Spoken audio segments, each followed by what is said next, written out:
रविवार के दिन अचानक कुंभ पहुंचे प्रदेश के पूर्व मुख्यमंत्री और समाजवादी पार्टी के प्रमुख अखिलेश यादव ने संगम में उतरकर एक के बाद एक 11 डुबकियां लगाईं। अखिलेश के अचानक से कुंभ पहुंचने से हर कोई हैरान था, क्योंकि इससे पहले सपा मुखिया कई बार कुंभ की व्यवस्थाओं पर सवाल खड़े कर चुके थे।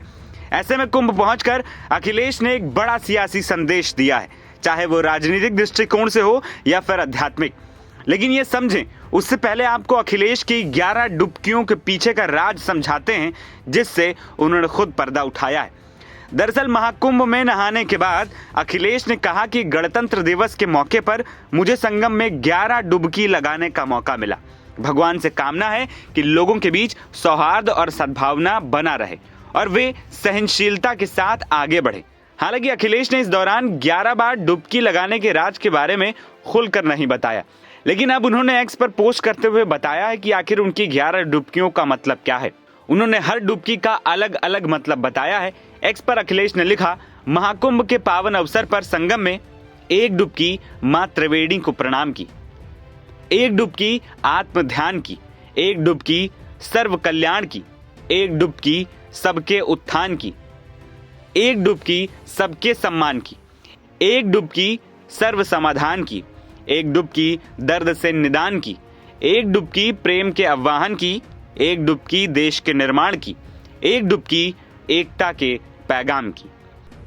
यूपी में सरकार दूसरी पार्टी की थी, समाजवादी पार्टी की थी। दिल्ली में सरकार दूसरी पार्टी की थी, लेकिन उसके बावजूद भी कम संसाधन में 800 और 1300 करोड़ में वो महाकुंभ या कुंभ से जो 12 साल बाद होता है वो कुंभ कराया गया था।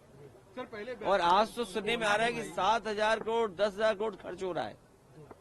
अगर यहाँ लोगों को असुविधा हो रही है चलने के लिए, मैंने खुद अपनी आंखों से देखा है कि बुजुर्ग जो महिलाएं हैं, जो पुरुष हैं, वो कितनी दूर से चल करके आते हैं। अगर आप कुंभ में इतने 1,000 करोड़ रुपए खर्च कर रहे थे तो कम से कम बुजुर्गों के लिए कोई ऐसी व्यवस्था होती जो बुजुर्गों को ज्यादा पैदल नहीं चलना पड़ता।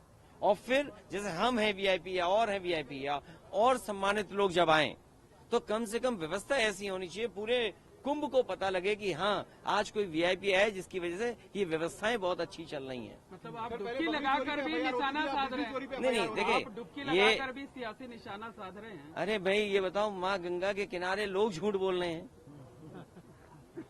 और मैं तो आपसे कहूंगा, देखिए माँ गंगा के किनारे न जाने कितनी बातें कही जा रही हैं, वो क्या सच हैं? लेकिन अगर आयोजन 1300 करोड़ में अच्छा हो सकता है, 800 करोड़ में अच्छा हो सकता है, तो 10,000 करोड़ में, 7,000 करोड़ में कितना अच्छा हो सकता है। उसमें तो न कोई ट्रैफिक की दिक्कत होती, न कोई पानी की दिक्कत होती, न साधु संतों से बिजली का बिल लिया जाता या उनको असुविधा होती, या जो चीजें महंगी है वो भी सस्ती होती। अरे इतना कुछ हो सकता था 10,000 करोड़ में।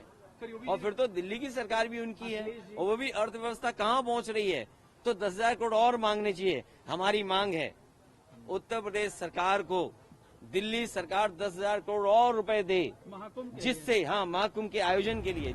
बता दें कि संगम में डुबकी लगाने के बाद अखिलेश शंकराचार्य अवि मुक्तेश्वरानंद महाराज के दर्शन करने भी पहुंचे और उनसे आशीर्वाद लेते नजर आए थे। दूसरी ओर अखिलेश का संगम में डुबकी लगाना बीजेपी के साथ ही विपक्षी दलों के लिए भी संदेश। अभी तक कोई विपक्ष का बड़ा चेहरा महाकुंभ में नजर नहीं आया।